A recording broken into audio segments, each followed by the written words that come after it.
A guerra na Síria começou em 2011 como parte das revoltas pró-democracia que ficaram conhecidas como Primavera Árabe.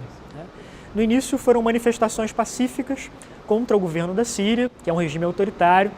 O governo respondeu com muita violência, reprimindo, impedindo vários desses protestos, e eles foram se tornando rapidamente movimentos armados de contestação ao regime. Então, em cerca de 6 meses, o que tinha começado de maneira pacífica se tornou uma guerra civil. Já mataram em torno de 500 mil de pessoas. Quer dizer, é uma tragédia humanitária, é um dos piores conflitos armados que nós temos hoje no mundo. Bom, o cenário hoje é que o governo assumiu o controle da maior parte do país. Hoje o governo sírio controla as grandes cidades, o litoral. Há um pedaço significativo do território que não está em poder do governo, que está controlado pelo Estado Islâmico ou por outros grupos armados, mas é sobretudo um território desértico ou pouco populoso, que não engloba mais as áreas economicamente mais importantes ou politicamente estratégicas da Síria. Bom, a guerra da Síria se tornou uma guerra civil extremamente complexa, com dezenas de grupos armados disputando o poder e o envolvimento de uma série de países.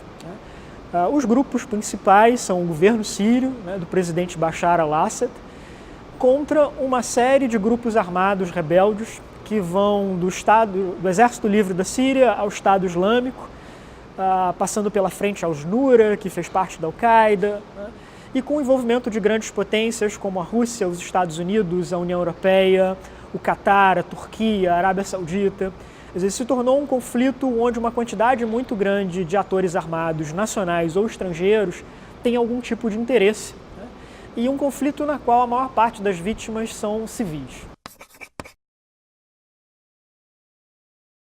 Houve pelo menos meia dúzia de ocasiões em que se registraram ataques de armas químicas atribuídos ao governo sírio.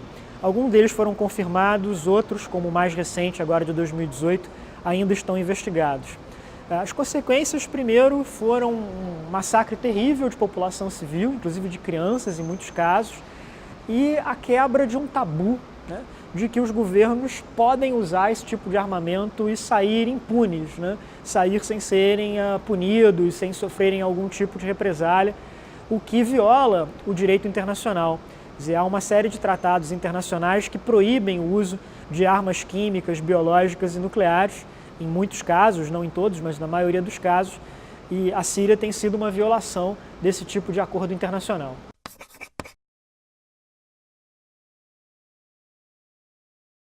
A Rússia é talvez o maior aliado internacional do governo sírio ao lado do Irã. A Síria é o que sobrou de uma antiga área de influência da Rússia, da União Soviética no Oriente Médio, que chegou a ser muito extensa. É um cliente importante para os produtos russos, sobretudo na compra de armamentos, de material bélico. E a Síria virou um campo importante para a Rússia testar uma política de oposição às intervenções lideradas pelos Estados Unidos e pela União Europeia no Oriente Médio. A Rússia perdeu muito no passado com esse tipo de política intervencionista. Os Estados Unidos e a União Europeia entraram na Síria, sobretudo, para se opor ao Estado Islâmico, sobretudo numa série de conflitos armados visando a enfraquecer grupos terroristas em território sírio. São governos hostis ao Bashar al-Assad, hostis ao governo sírio, mas que não têm buscado a sua derrubada porque têm medo do que pode vir depois. Acham que Assad é ruim, mas que um eventual substituto dele pode ser ainda pior. Nesse sentido, é um pouco a lição que foi aprendida com o Iraque e até um certo ponto também com a Líbia.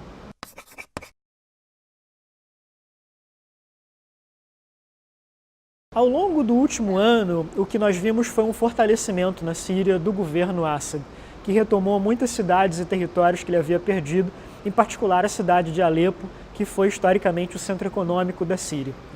Isso foi conseguido em grande medida com o apoio da Rússia, que se mostrou decisivo nessa guerra.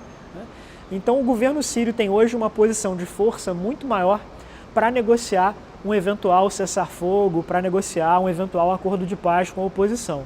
Mas até esse momento não existe ainda nenhuma negociação efetiva, nenhuma grande possibilidade de resolução do conflito sírio.